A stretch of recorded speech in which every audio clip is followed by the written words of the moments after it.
I'm Omar Escobar, and I'm running to continue to be your district attorney.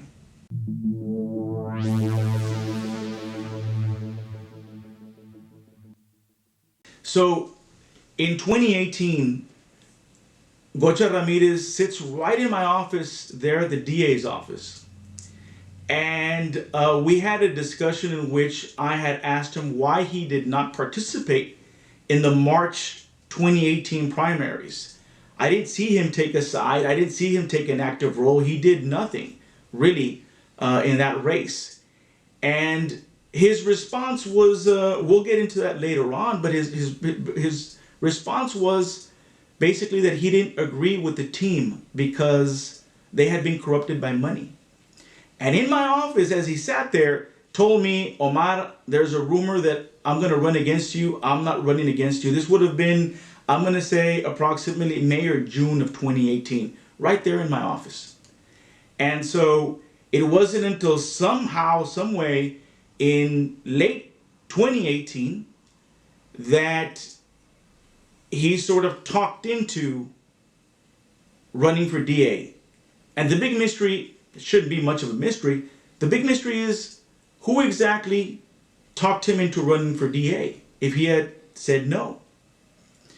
And he says it himself from his own mouth. He tells us that people approached him. He didn't approach people.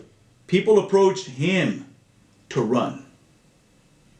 And he hasn't disclosed the names of these people which approached him to run. But I'm fairly confident that one of those persons would have been Analisa Garza. And probably would have been Leti Garza Galvan, amongst others who were upset with the elections and the results of the elections. So this is where we are now, trying to figure out who talked Gocha into running for DA if he had already said he wasn't running for DA, and what motives they have to control this particular office. Perhaps he'll tell us later on who approached him. And I have no doubt that it would be those two persons who would have approached him. They're not ordinary people that approach him from an office perspective, that somehow people from the street would have sort of talked to him or talked him into running. He had already said no. The question is, who did he say no to?